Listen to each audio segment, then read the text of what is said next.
Hey everyone, Wolf Lord Rho here. Today we discuss the truth of Marneus Calgar and the cost of his legend. Spoiler warning to begin, the events we are discussing today are from the novel The Chapters Due by Graham McNeill. As always, I really recommend you read the story for yourself first, as that's the best way to enjoy the lore for yourself. Not only that, we help to support the great Games Workshop and Black Library, because without them we don't have this amazing lore to talk about. I'll put a link in the description as always. But with that said, let's just jump straight in. Okay, so as we begun the week talking the chapter master of the Ultramarines, so too will we end it. Now, as one of the most renowned heroes of the Imperium, the tales of Marneus Calgar are many. The victory over the Tyranids at the Battle of Macragge, breaking the spine of Behemoth, holding the gate alone during the siege of Zalafrax, and destroying the demon prince Makar the Reborn. Now, this particular story is set long before the return of the Primarch Rabute Guilliman and the explosion of the Great Rift, and it begins with the senior command of the Ultramarines assembled within the Fortress of Hera upon Macragge, as Marneus Calgar welcomes his guest, an Inquisitor, before continuing to announce to his assembled captains that a world of Ultramar has fallen to the ruinous powers. Now obviously this is a big surprise to the Ultramarine captains. Like I said, this is a long time before the Great Rift has torn the Imperium asunder. And while yes, in the grim darkness of the future, there is only war, Ultramar for its part was a bastion of light within the Imperium. Its world's paradises compared to most of the Imperium past its borders. To have one of the 500 worlds fall, and to the ruinous powers, was a big shock. But this was to be just the first of the revelations. The Inquisitor begins by showing images of the devastation, at first attempting to hide how she acquired this information, only for Calgar to reveal he is fully aware of the Inquisition's activities within the 500 worlds. A revelation which shocks and angers the Inquisitor.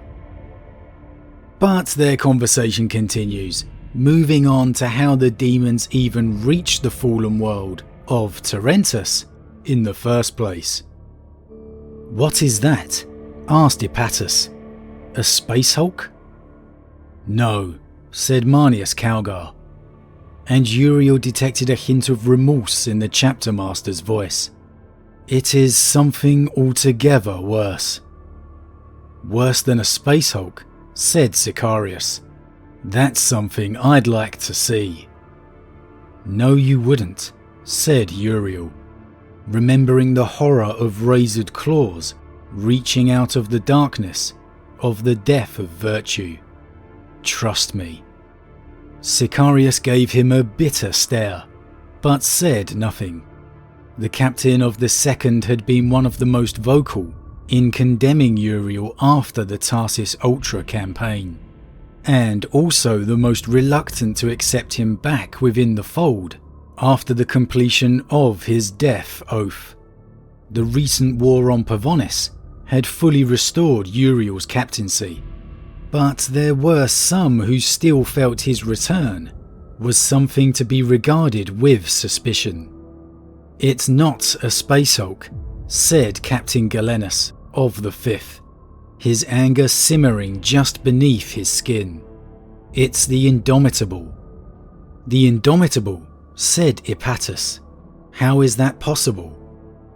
"It is possible because I was forced to make a dreadful decision," said Lord Calgar, holding his head high as he spoke. "You all know of Demon Prince Makar. I, the demon whelp whose fleet I destroyed at the Halimar Rift," said Sicarius, hammering a fist on his breastplate. "You bested him too, my lord, on the Indomitable." "That I did, Cato," said Lord Calgar, turning to Agamemnon. "I led the warriors of the first, reborn after the battle for Macragge, onto the Indomitable and defeated him." "Tore him limb from limb," roared Sicarius. "No," said Calgar, "I did not." The price and burden of leadership can be a heavy thing to bear, but the burdens of being a legend can perhaps be even heavier. Here a piece of Calgar's legend, the makeup of which, the reverence of which his name is held, is chipped away, as he admits the truth. A truth he kept hidden. It's an interesting topic to consider. Take perhaps the greatest living legend in the Imperium at this time, if not for Calgar himself, Dante, chapter master of the Blood Angels. His tales of heroic deeds and stories of triumphant victories are vast and long, and though they are all based on the truth, they have only grown with each retelling. So many now only retain a kernel of truth, and this is something that, as a warrior, bridles against Dante's pride, but as a leader, is something he knows is very important. The power of the heart and of morale is invaluable for all the people of the Imperium, human and Astartes alike. That's something to believe in, for the people to know these legends of the Emperor fight in his name, and for the Astartes to follow these men into any battle. So as much as these exaggerated feats may rankle Dante's pride, he remains quiet, knowing their value.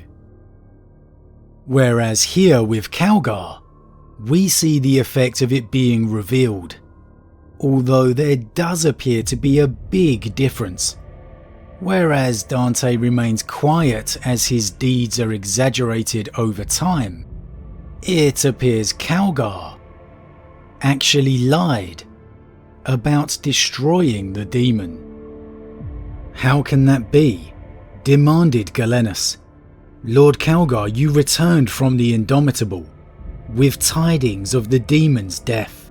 My men garrisoned that star fort." Lord Calgar slowly nodded. "To my eternal shame, I fear they must be dead.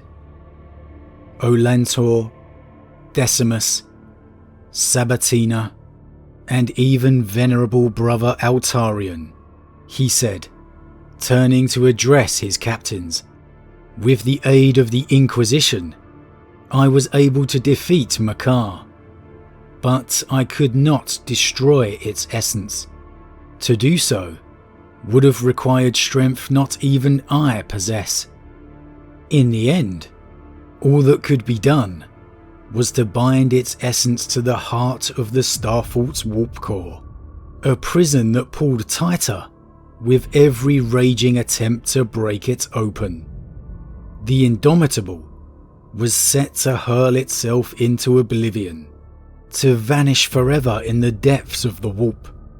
But so strong was Makar's hatred that no matter the course its navigators plotted, it was forever bound to Ultramar.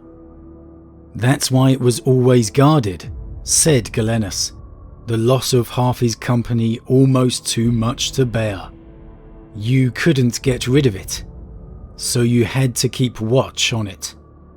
Lord Calgar nodded, and Uriel felt the rock upon which he had built his every belief being chipped away with every word the chapter master spoke.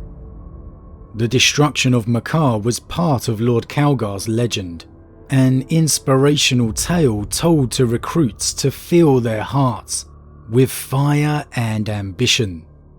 To learn that Uriel and the entire chapter had been lied to was a blow to rock the certainty of even the strongest character.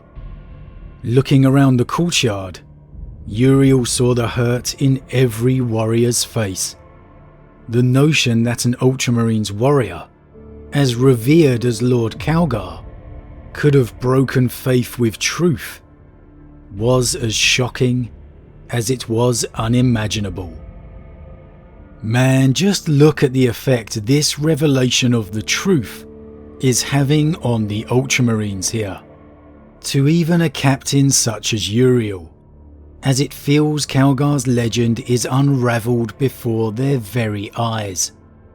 To learn that Uriel and the entire chapter had been lied to was a blow to rock the certainty of even the strongest character.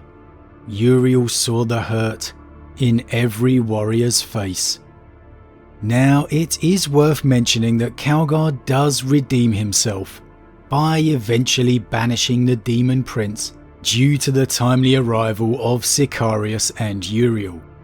But this is still a very profound moment in Calgar's history, one that truly rocks the foundation of the Ultramarines chapter.